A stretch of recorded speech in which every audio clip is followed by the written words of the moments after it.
My name is Alexa Meade. I'm a visual artist from Los Angeles. This is your second trip to the Gathering for Gardner. How did you hear about the Gathering for Gardner, and how did you think that this is where you would find people to interact with? I'm primarily a visual artist. On the side, I love to tinker, and I've been playing around with toy design. And through the toy designer community, and specifically Mark Sedidicati, I've gotten to know the Gathering for Gardner community. How do you interact with him, and how do you bring art to toy design? My main body of artwork has an optical illusion element to it. I make three-dimensional space appear two-dimensional by painting on it in a way that mimics what's directly below. So I imagine this three-dimensional form that I have in front of me. If I were to paint that on a 2D canvas, what would that look like in 2D? And then I physically paint that directly on top of the object, or if it's the person. My main body of work, that involves optical illusions. And then on the side, the things I'm tinkering with, toys, tessellating shapes, it has nothing to do with paint or even necessarily 2D, 3D, but more just the magic of shapes and mathematical beauty. Now, your skill at making three-dimensional things look two-dimensional, you make it look like perhaps a person who's been painted looks like a painting of that person. But a good painting does try to produce three-dimensional effects. So how do you defeat true three-dimension while introducing the three-dimensional effects that a painting's supposed to have? It is a very interesting question.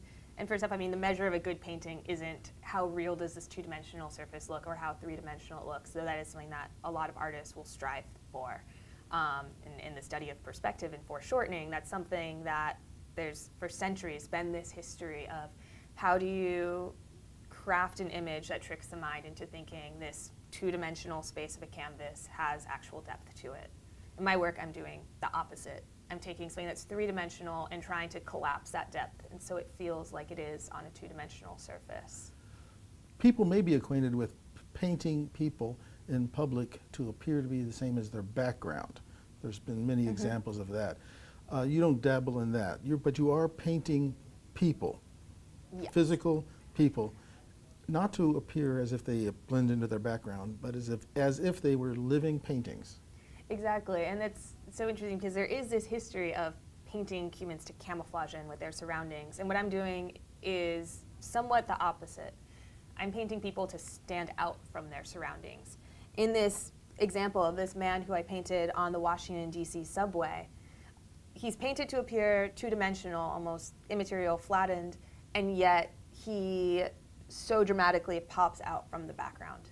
And there is that contrast between the 2D painterly vision of the man and then the 3D people around him. Okay. So rather than painting people to blend in and sink into the background, I'm painting them to be a heightened version of themselves, more colorful reinterpretation of what life can be. If this gentleman were to turn his face after you painted him, would the illusion be ruined? The illusion holds up from every possible angle. I paint all of the surfaces in the round, and it doesn't matter if, let's say he takes off his hat, the top of his head I've painted, so it'll still look like a painting.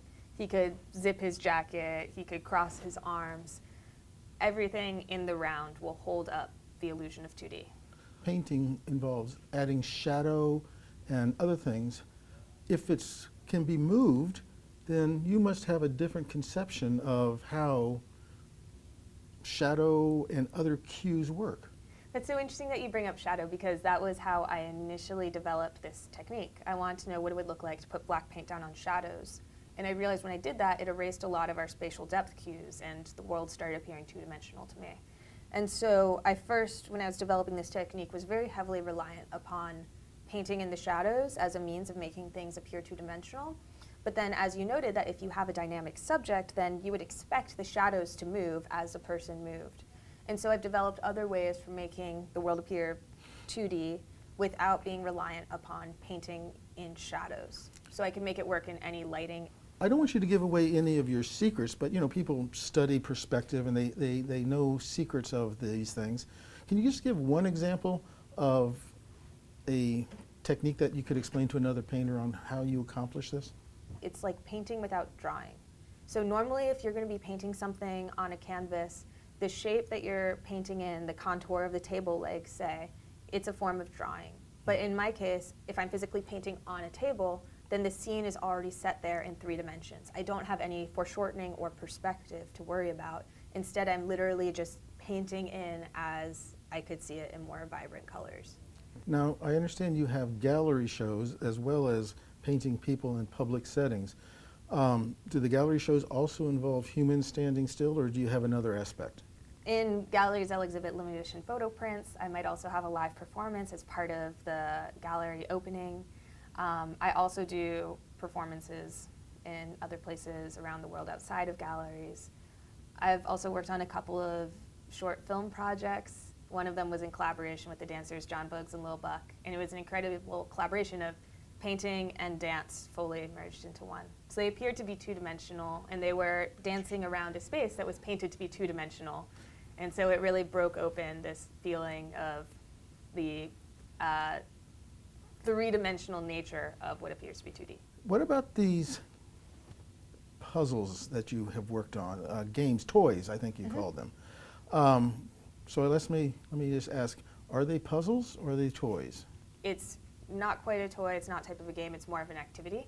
Okay. It's just a way of making patterns and shapes in this really intuitive and beautiful meditative way. Now, what do you take away from this conference? Do people bring new ideas to you?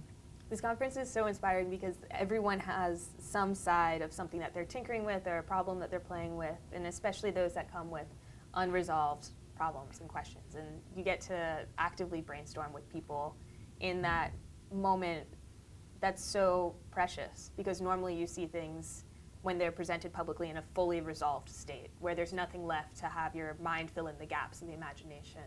And so getting to be around the active firing of the synapses is really a inspiring experience.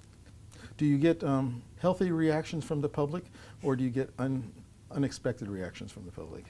I've been very fortunate in the amount of response my work has gotten, especially the presence on the internet and other people sharing my work and the organic reach that it has had. I feel very fortunate. Well, I thank you for talking to us. I hope that you leave here and do even more wonderful things. Thank you. I'm sure I will. I'm very inspired here.